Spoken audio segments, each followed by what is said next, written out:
விட்டு வெளியே வாங்க விஜய். மக்களை அவமானப்படுத்திய விஜய். வெளுத்து வாங்கும் மக்கள்.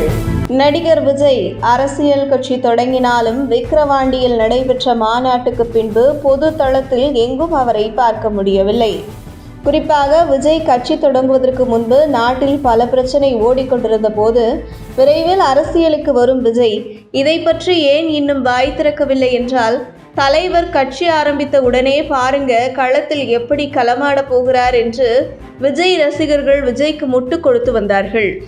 இந்த நிலையில் கட்சி தொடங்கிய பின்பு சினிமா ஷூட்டிங்ல பிஸியான விஜய் அடுத்தடுத்து நடந்த பிரச்சனைக்கு களத்தில் இறங்காமல் ஏசி அறையில் அமர்ந்து கொண்டு அறிக்கை மட்டுமே வெளியிட்டுக் கொண்டிருக்கிறார். கேட்டால் தலைவர் நடிக்கும் கடைசி படம் இது, இந்த படம் முடிந்ததும் எப்படி களமிறங்க போகிறார் பாருங்க என விஜய் ரசிகர்கள் முட்டு கொடுத்து வருகிறார்கள். அதாவது சிவகார்த்திகேயன் நடித்த ரஜினி முருகன் படத்தில் வரும் பஞ்சாயத்து காமெடியில் இப்பவாவது அந்த 3 பேரை பேச சொல்லுங்கப்பா என்று சொன்னதும் வாயில் துணியை வைத்துக்கொண்டு பாயிண்ட் வரட்டும் என்று சொல்வது போன்று விஜய்க்கு முட்டு கொடுத்து வருகிறார்கள் அவருடைய ரசிகர்கள். இந்த நிலையில் சமீபத்தில் விழுப்புரம், சென்னை போன்ற பகுதியில் ஏற்பட்ட வெள்ள பாதிப்பு மக்களை கடுமையாக பாதிப்படைய செய்துள்ளது. இந்த நிலையில் தமிழகத்தில் உள்ள மொத்த அரசியல் கட்சிகளும் களத்தில் இறங்கியுள்ள நிலையில், ஏம்பா இப்பவாது நடிகராக இருந்து அரசியல்வாதியாக மாறியுள்ள விஜயை மக்களை சந்திக்க வர சொல்லுங்கப்பா என்றால், விஜய் மக்களை நேரில் சென்று சந்திக்க மாட்டாராம். பாதிக்கப்பட்ட மக்கள்தான் இவரை நேரில் சென்று சந்திக்க வேண்டுமாம். என்ன கொடுமை பாருங்க மக்களே.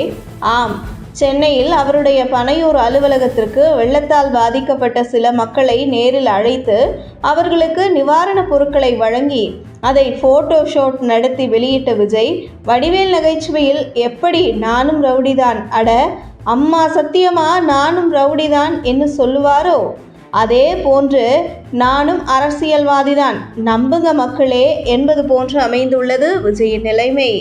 இந்த நிலையில் விஜய் நேரில் சென்று மக்களை சந்திக்காமல் அவருடைய அலுவலகத்திற்கு மக்களை அழைத்து நிவாரணம் வழங்கியது மிகப்பெரிய சர்ச்சையாக வெடித்துள்ளது.